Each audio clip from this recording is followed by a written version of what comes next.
एखादा मंदिरमध्ये हायमाक्स लावला का, एखादा मस्जिदमध्ये लावला का, एखादा कब्रस्तानमध्ये लावला का, दाखवा ना मला. हां, एखादा साधा सिमेंटचा रोड केला का त्यांनी? अरे स्वतःच्या ज्या तो जिथं राहतो, त्या भाग्यनगरमध्ये, तिथं आम्ही काम करतो. त्याचं काही काम नाही.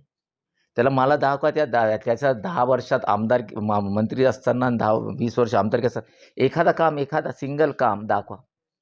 एखादा काम. अरे तो काम करत नाही म्हणून लोकांनी त्याला 26,000 ने पाडलं ना. आणि पाणी मी आणलं. तुम्हाला आणखीन सांगतो मेडिकल कॉलेज मी आणलं. आता आणखीन एक तुमच्याबद्दल सांगतो, की आता हातवणचा डॅम होऊ लागला. त्यातूनही जालन्याला पाणी आणणार मीच आहे आणि एक विद्यापीठ जालन्याला मी आणणार आणि सरकार कोणाचे असो, हम तो शीशे से पत्थर को तोडने वाले लोग हैं. आम्हाला काय, आम्हाला माहीत आहे काय करायचं आणि काय होतं. यांच्यासारखं नाही. याने जेवढे उद्घाटन आता याने ते कळवंचीचे पूलचे आतापर्यंत 100 नारळ फोडले. केलं का? मी केलं. ते गाव कोणतं सावंत सामनगाव 100 फोडला नारळ. झालं का? नाही झालं. या इलेक्शन 2019च्या अगोदर इलेक्शन लागण्याचे 2 महिने पूर्ण मतदारसंघात नारळ फोडला. झालं का? नाही झालं. साळेगाव जेव्हा हा शिवसेना उद्धव ठाकरे सोबत होता, त्याने उद्धव ठाकरेचे असे उद्घाटन केलं गाळेसारेवर. रोड झाला? ते आता होतोय. अरे मी करतोय काम, काम करावं लागतं आणि त्याला डोकं लागतं सर्वात मोठा. शासनाच्या तिजोरीतून पैसे नाही, डोकं लागतं. याला काय कळतं? एक काम दाखव.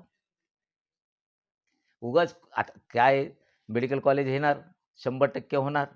आता त्याची फिल्म जळू लागली. आता तो निवडणूकमध्ये उभा राहण्याचा त्याचा मुद्दाच काय आहे त्याच्याकडं? मी तर विचारणार ना, "चल दाखव तू.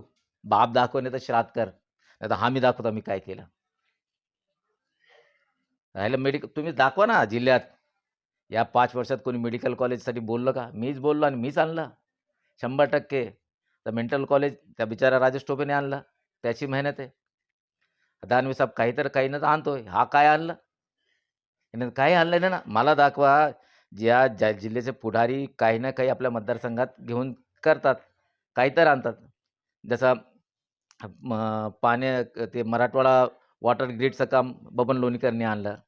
रावसाहेब दानवेने ते आपला ड्रायपोर्ट आणलं. राजेश टोपेने मेंटल कॉलेज आणलं. कैलास गोरंट्यालने जालना पाईपलाईन, पाणी लाईन मी आणलं. इंटरनल